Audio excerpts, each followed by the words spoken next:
and nothing for the pawing. Now, when he's sitting, he can get rewarded, exactly.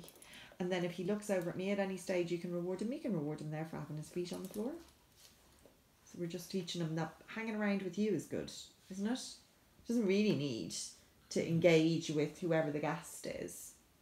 And you know, if his bed was there, for example, like let's say you're having people in for the evening or whatever over Christmas, if his bed was there, you could park him in his bed, give him a call, and as he becomes then more comfortable and you're more confident, and you know the people have moved around a little bit and he's able to manage with all of that, then what you can do is you can just, you know, gently take your foot off the lead, let the lead drag, so that you have the option of grabbing it if you need to, do you know?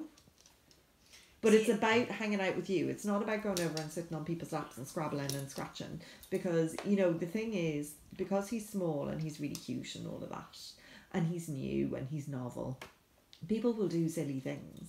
Yeah. You know, and we don't want anything to happen. So we want to make sure that he feels super comfortable now and that he has really positive associations with people coming to the house. You know, and that's where this period of time is actually really helpful for settling in a rescue dog, because we don't have loads of visitors, we don't have loads of activities going on. So it's super good for dogs to settle in from rescue because there isn't a load of stuff happening. Isn't that right? Now wait for him to have his feet on the floor, so that's just a bit of mugging, isn't it? But he's just doing what works, and that's all dogs do. I know you are. And then each time he looked at your guest, you might reward him. So you're building that positive association with when I look at the thing. So wait and see if he'll look at me. Now you've got chickens, so there we go. Reward him there now. Perfect. And wait for him to look at me again. Just wait for him. And if he looks at me, you're going to reward him. There we go. Brilliant. That's hilarious. And we'll just wait for him to look at me. He's like, how did I make that happen now? He has to try and figure out what works, doesn't he? Try and figure out what works to get him what he wants. So we just wait for him. And like, you've got chicken in your hand and he really wants it. So he's like, how can I make this happen? Look, the cog's turning. There you go. Reward him. Lovely. That was almost a superstitious one. He was like, is it this thing?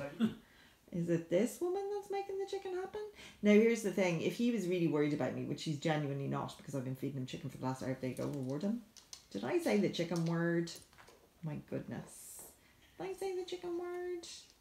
So all you're doing is building a positive association with whatever the person is or the thing is. So you're teaching them that I make chicken happen.